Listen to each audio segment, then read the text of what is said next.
Hello जी, नमस्कार। आप सभी का मेरे यूट्यूब चैनल पर बहुत बहुत स्वागत है। मैं अजीत कुमार आप सभी छात्र छात्राओं का अपने यूट्यूब चैनल पर बहुत बहुत स्वागत करता हूं। आइए हम लोग आज अपने इस चैनल के माध्यम से, इस वीडियो के माध्यम से एक गणित की कक्षा को देखने का प्रयास करेंगे। तो आइए हम लोग स्टार्ट कर। हमने लिखा है मैथमेटिक्स। अब देखेंगे क्या गणित विषय को सभी कक्षाओं में क्यों दिया गया है। प्रश्न हमारा है क्या कि गणित विषय को सभी कक्षाओं में क्यों दिया गया है।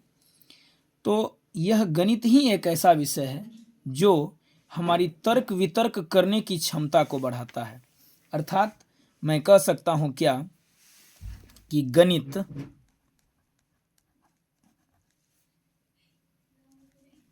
एक ऐसा विषय है, गणित एक ऐसा विषय है जो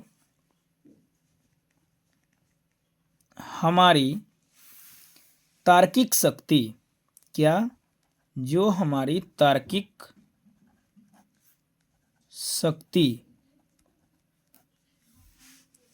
अर्थात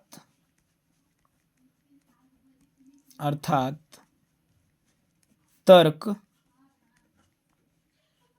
वितर्क करने की,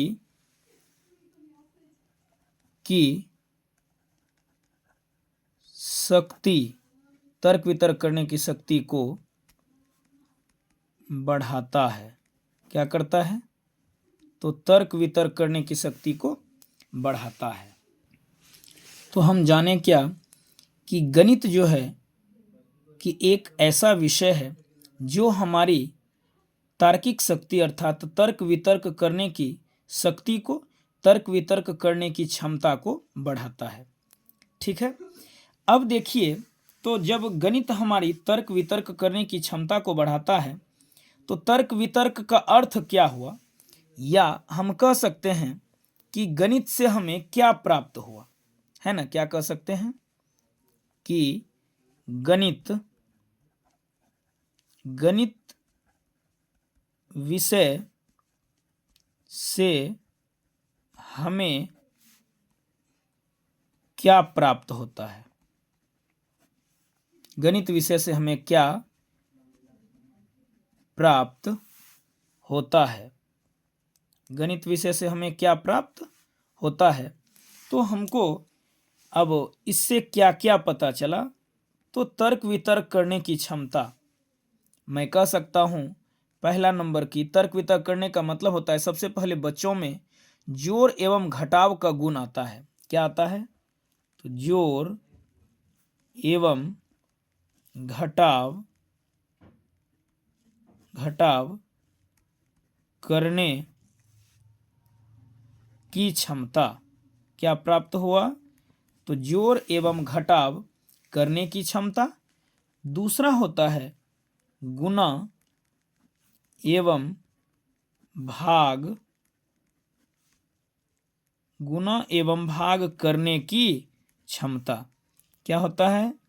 तो गुणा एवं भाग करने की क्षमता।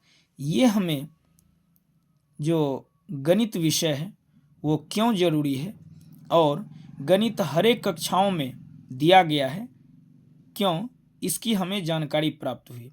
अब आइए हम लोग आगे बात करते हैं। अब वर्ग दशम, कक्षा दशम के एक चैप्टर है जिसका नाम है क्या, तो जिसका नाम है त्रिकोणमिति।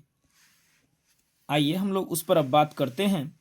तो कक्षा 10 का जो आज हम लोग क्लास स्टार्ट करेंगे उसका नाम है क्या, तो त्रिकोणमिति। आइए, यह जो है कक्षा 10 का 8वां चैप्टर है जिसका नाम है क्या, तो त्रिकोणमिति। क्या नाम है चैप्टर का? त्रिकोणमिति। चैप्टर का क्या नाम है? त्रिकोणमिति। और त्रिकोणमिति को हम लोग अंग्रेजी में क्या कहते हैं? ट्रिगोनोमेट्री। क्या कहते हैं इसको? ट्रिगोनोमेट्री।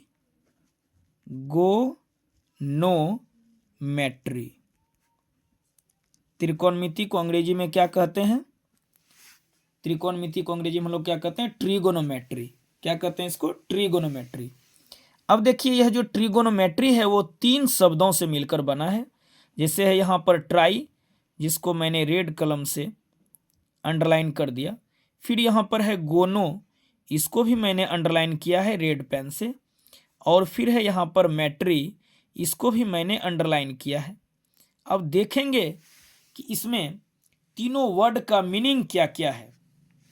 तो जैसे हम लोग कह सकते हैं क्या कि ट्राई मतलब होता है क्या? 3। ट्राई मतलब क्या होता है? 3। ट्राई का अर्थ क्या होता है? 3। और गोनो का अर्थ क्या होता है? गोनो का अर्थ होता है साइड, यानी भुजा। गोनो का अर्थ क्या होता है?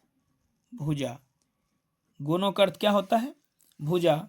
और मैट्री जो है वह एक शब्द मेट्रॉन से बना है, यानी मेट्रॉन का अर्थ होता है मेजरमेंट। क्या होता है? मेजरमेंट। देखिए लिख रहे हैं हम लोग मेजर, MEASUREMENT, मेजरमेंट।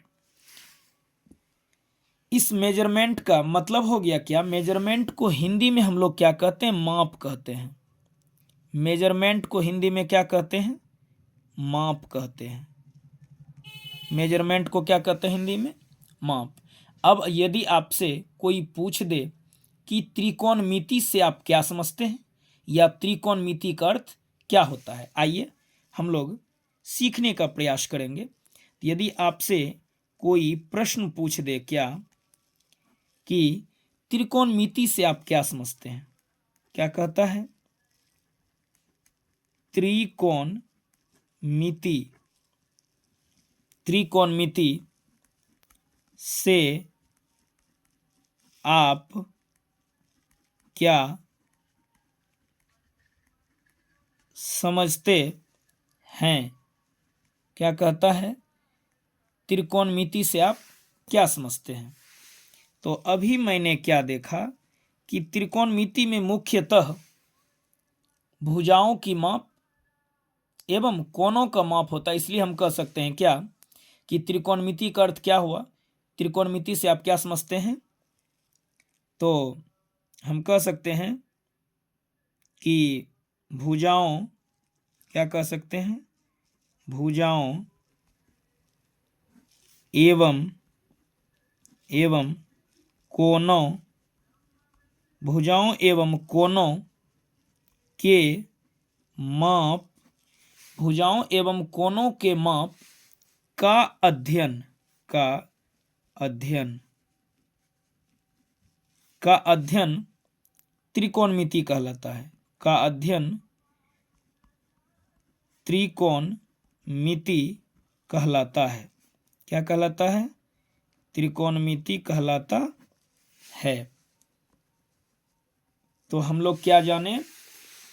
त्रिकोणमिति में भुजाओं एवं कोणों के माप का अध्ययन, त्रिकोणमिति में भुजाओं एवं कोणों के माप का अध्ययन त्रिकोणमिति कहलाता है। अब आइए हम लोग इसमें देखेंगे क्या कि त्रिकोणमिति में जो है भुजाओं और कोणों का माप किस प्रकार होगा। तो एक बात और आपको बता दूं कि त्रिकोणमिति में हम लोग मुख्य रूप से समकोण त्रिभुज के बारे में पढ़ेंगे। किसके बारे में पढ़ेंगे? समकोण त्रिभुज के बारे में। तो त्रिकोणमिति में,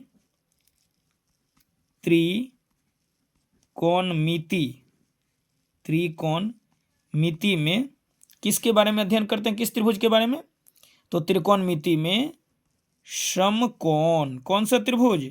समकोण त्रिभुज। कौन सा त्रिभुज?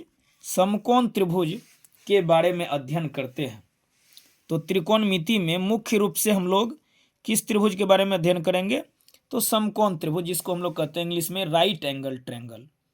क्या कहते हैं हम लोग? Right angle triangle. तो आइए सबसे पहले हम लोग एक समकोण त्रिभुज का चित्र बनाते हैं। क्या बनाएंगे? समकोण त्रिभुज का चित्र बनाएंगे। और आपको पता होना चाहिए समकोण त्रिभुज किसे कहते हैं। तो बोलेंगे क्या, ऐसी त्रिभुज जिसकी एक कोण किसके बराबर हो, 90 डिग्री के बराबर हो, यानी एक कोण क्या हो, समकोण हो, तो वो त्रिभुज क्या कहलाएगा, समकोण त्रिभुज कहलाएगा। आइए इसमें त्रिभुज में मैंने बनाया है एक समकोण त्रिभुज। इसमें हम लोग नामकरण जब करेंगे तो ये मेरा है ए, ये है मेरा बी और ये मेरा है सी। यहाँ पर हम लोग बी में 90 डिग्री बनाए हैं, यानी समकोण बनाए हैं।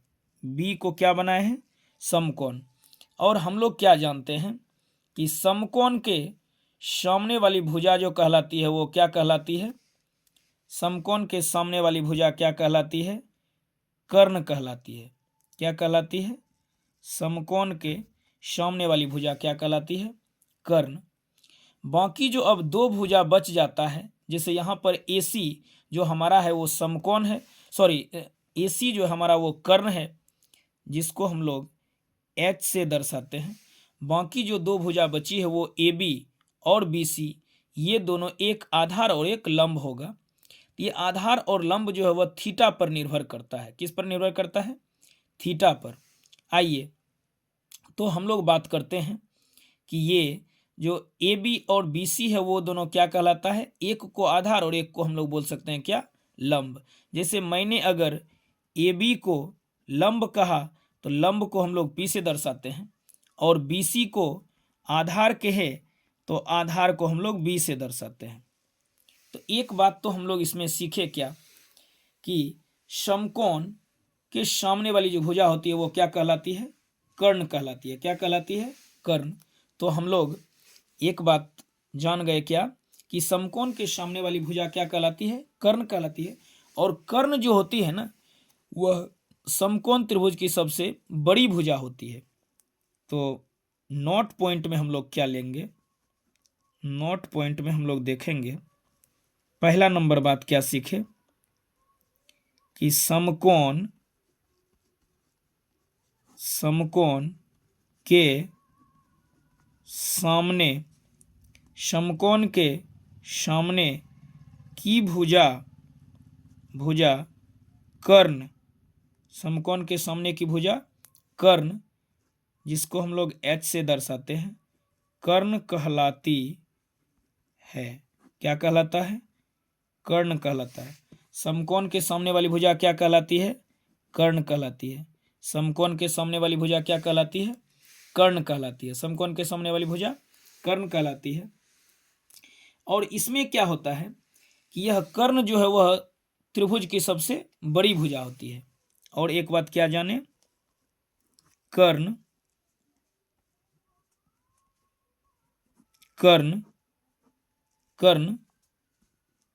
त्रिभुज की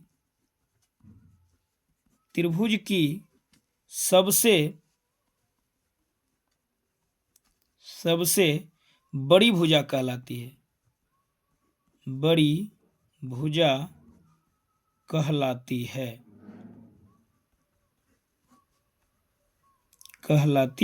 है। तो आइए हम लोगों ने क्या क्या सीखा, तो एक बार आपको हम रिवाइज करवा दें कि हम लोग सबसे पहले त्रिकोणमिति में किस त्रिभुज के बारे में पढ़ते हैं, तो समकोण त्रिभुज के बारे में पढ़ते हैं। किस बारे में पढ़ते हैं, समकोण त्रिभुज। यदि आपको पूछ दे कि त्रिकोणमिति में हम लोग किस प्रकार के त्रिभुज के बारे में अध्ययन करते हैं, किस प्रकार के त्रिभुज के बारे में पढ़ते हैं, तो हम लोग क्या बोलेंगे कि त्रिकोणमिति में समकोण त्रिभुज के बारे में पढ़ते हैं। और समकोण त्रिभुज क्या होता है, तो ऐसी त्रिभुज जिसका एक कोण क्या होता है, 90 डिग्री के बराबर हो, वह समकोण त्रिभुज कहलाता है। और जो 90 डिग्री जो आपका बनेगा, जैसे इस त्रिभुज ABC में जो हम लोग देख रहे हैं, यहाँ पर B पर क्या बनाए हैं, 90 डिग्री बनाए हैं, तो 90 डिग्री यानी समकोण के सामने वाली जो भुजा है वह क्या कहलाती है, कर्ण कहलाती है। यहाँ पर जो हमारा है कि समकोण के सामने वाली भुजा जो है यह क्या है, समकोण के सामने वाली भुजा AC है, वह क्या कहला रहा है, कर्ण कहला रहा है। बाकी जो दो भुजा बची है वो AB और BC, एक हो जाता है लंब और एक हो जाता है आधार। आइए और नोट पॉइंट में हम लोग क्या देखें, तो समकोण के सामने की भुजा कर्ण कहलाती है और कर्ण त्रिभुज की सबसे बड़ी भुजा कहलाती है। यानी त्रिभुज की जो सबसे बड़ी भुजा होगी वो क्या कहलाएगा? कर्ण कहलाता है। आइए अब हम लोग इसमें दो त्रिभुज बनाएंगे, दो समकोण त्रिभुज बनाएंगे और आप लोग ध्यान से देखिएगा इसे। मैं एक त्रिभुज बना रहा हूँ, समकोण त्रिभुज। चित्र पहला में मैंने भुजा खींचा, दो भुजा खींचे हैं और ये तीसरी भुजा को फिर मैंने मिलाया। अब इसका हम लोग नाम देते हैं। त्रिभुज का नाम क्या है? तो मैंने कहा ए, ये लिखे हैं ए, दूसरी यहाँ पर लिखे हैं, दूसरा बिंदु जो हमारा है बी है और तीसरा बिंदु जो मेरा सी है। यह एक कौन सा त्रिभुज बना है? समकोण त्रिभुज हम लोग बनाए हैं, जहाँ बी क्या है मेरा? तो समकोण है, अर्थात 90 डिग्री का कोण बना रहा है। कितने डिग्री का कोण? 90 डिग्री का कोण। और आपको बताए थे कि 90 डिग्री के सामने वाली भुजा जो होगी वो क्या कहलाता है? कर्ण कहलाता है। क्या कहलाता है? कर्ण। तो हम लोग AC का नाम दे देते हैं क्या? कर्ण दे देते हैं। और अब इसे हम, जो समकोण त्रिभुज मेरा है, इसको हम चित्र 1 दे देते हैं। क्या देंगे? चित्र 1 है मेरा यह। क्या? चित्र 1 में फिगर नंबर 1, चित्र 1 में हम लोग समकोण त्रिभुज कौन सा बनाए हैं? चित्र 1 में है क्या? तो समकोण त्रिभुज ABC, जहाँ B क्या है मेरा? तो समकोण है। और अब हम लोग फिर दूसरा फिगर और बनाते हैं। यह भी हम एक समकोण त्रिभुज ही बनाएंगे। और देखिए मैंने एक समकोण त्रिभुज बना लिया जिसका नाम है क्या? तो ABC। क्या नाम है? ABC। क्या नाम देंगे? तो A, B और C। यह हमारा है क्या? तो चित्र दूसरा है, चित्र 2। यह भी हमारा चित्र 2 भी क्या है? तो यह भी जो है समकोण त्रिभुज का है। कौन सा त्रिभुज का है? समकोण त्रिभुज ABC का है। कौन सा है? तो समकोण त्रिभुज ABC है। अब देखिए हम लोग इसमें देखते क्या है, जो हमारा है समकोण त्रिभुज ABC है। अब आप ध्यान से देखिएगा, इसमें भी मेरा कोण B जो है वह क्या है? तो 90 डिग्री है। और यह 90 डिग्री के सामने वाली भुजा जो होगी वो क्या कहलाएगा? कर्ण कहलाएगा। और हम लोग पीछे देखे थे क्या? कर्ण जो होती है वह त्रिभुज की, समकोण त्रिभुज की सबसे बड़ी भुजा होती है। बाकी जो दो भुजा बच जाता है वो दोनों आधार और लंब, तो ये दोनों क्या होगी? छोटी भुजा होगी। क्या होगी? छोटी भुजा होगी। तो हम लोग अब कुछ कुछ बातें सीखे क्या? तो जान गए कि कर्ण सबसे बड़ी भुजा होती है और लंब और आधार वो दोनों भुजा कर्ण से छोटी होती है। अब आइए हम लोग देखेंगे क्या कि कौन सी भुजा जो है वह लंब होगी और कौन सी भुजा आधार होगी। आइए जिसको हम लोग थीटा लेंगे, जैसे हम लोग इसमें ले लेते हैं, मान लीजिए मैंने लिया C को लिया, चित्र 1 में मैंने C को थीटा लिया है। चित्र 1 में देखिए मैंने क्या लिया है? कोण C को लिया है थीटा।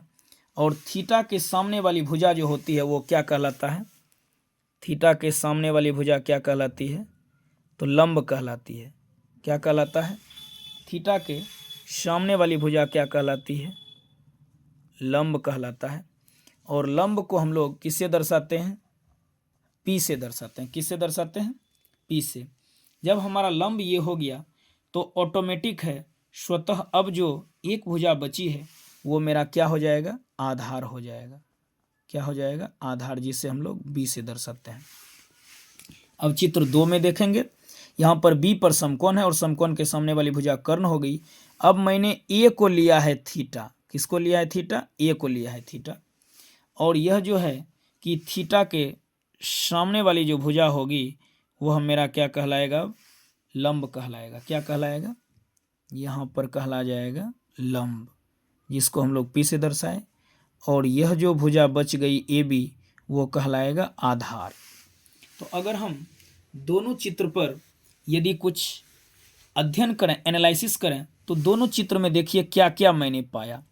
चित्र 1 के अनुसार और चित्र 2 के अनुसार क्या क्या पाया देखिए। जैसे हम सबसे पहले चित्र 1 को देखें क्या, तो चित्र 1 में क्या देखते हैं? चित्र 1 के अनुसार, चित्र 1 के अनुसार, चित्र 1 के अनुसार हम लोगों को क्या क्या मिला है, अब वो देखते हैं। जैसे हमें मिला क्या, यहाँ पर जो AC है वह क्या है? कर्ण है। AC क्या है? तो कर्ण है। AC क्या है? कर्ण है। दूसरा AB क्या है मेरा? AB है लंब। और तीसरा BC है, और BC मेरा क्या है? तो आधार है। BC हमारा क्या है? आधार है। कर्ण को हम लोग H से दर्शाते हैं, लंब को हम लोग P से दर्शाते हैं, और आधार को हम लोग B से दर्शाते हैं। देख लीजिए ध्यान से, ठीक है। अब देखिए उसी तरह से चित्र 2 के अनुसार देखिए क्या प्राप्त करते हैं। चित्र 2 के अनुसार, चित्र 2 के अनुसार हमको क्या मिलता है, अब वो देखिए। चित्र 2 के अनुसार जो है, इसमें हम लोग क्या देखते हैं फिर? AC यह तो हमारा फिक्स है, कर्ण हो गया। AC हमारा क्या हो गया? कर्ण हो गया। दूसरा हमारा अब यहाँ जो AB है वह बदल के अब हो गया इसमें क्या? आधार। और मेरा जो BC है वह बन गया क्या? तो लंब बन गया, जिसे हम लोग P से दर्शाते हैं। ऐसा इसलिए हुआ क्योंकि इसमें हमारा थीटा जो है वह बदल गया है। चित्र 1 में थीटा C है और चित्र 2 में थीटा A है। तो इसी अनुसार से जो है ये बदलता है। अर्थात हम लोग क्या जाने कि समकोण त्रिभुज में कर्ण जो होती है वह सबसे बड़ी भुजा होती है, और कर्ण जो होता है वह फिक्स होता है। बाकी लंब और आधार ये दोनों भुजा छोटी होती है और यह बदलते रहता है, यानी ये थीटा पर निर्भर करता है। तो आज के लिए इतना ही। बहुत बहुत धन्यवाद आपको। और आप हमारे चैनल को यदि सब्सक्राइब नहीं किए हैं तो आप हमारे चैनल को सब्सक्राइब करें, और हमारा वीडियो अगर अच्छा लगे तो मेरे वीडियो को लाइक करें। धन्यवाद।